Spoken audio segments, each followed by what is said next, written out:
আজকে চলে আসলাম আমের বাগানে। এই দেখতে পাচ্ছেন কতগুলো আম। আর এই গাছটা হচ্ছে আম্রফুলি। এই আমগুলোকে বিশেষ করে বলা হয় আম্রফুলি আম।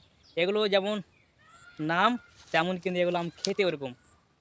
এগুলো যখন পাকবে এই আমগুলো মাসালা অনেক মিষ্টি, যেমন মিষ্টি সেরকম দাম। এগুলো মিনিমাম এবার তো 60 থেকে 70 টাকা কেজি হবে এই আমগুলো, যত আমের এখন রেট চলছে। আর এগুলো তো আম বলা যাবে না, এগুলোকে আম বলা যাবে না ভাই, এগুলোকে লিচু বলতে হবে, লিচু। কারণ দেখতে পাচ্ছেন যেরকম ঝোপা ঝোপা হয়ে লিচু ধরে থাকে, সেরকম এবছরে আম ধরে আছে। আর এটা হচ্ছে লাখনা আম। এই আমটা খেতে অনেক সুন্দর। একটা আম পড়ে আছে, মাশাআল্লাহ কি আম! লিচু, এখানে তো লিচু নেই আমাদের মালদা শহরে, খুবই কম। কিন্তু লিচুর পরিবর্তনে আম, এখানে আম এসছে, লিচুর পরিবর্তনে আম এসছে এবার। তো আম খেত, এই বলে মালদা শহরটাকে কিন্তু অনেক মানুষ চিনে। বাদ বাকি আমের বিখ্যাত এই জন্য কিন্তু মালদা শহরটাকে অনেক মানুষ চিনে। আমি এখন বর্তমানে রয়েছি আমের বাগানে।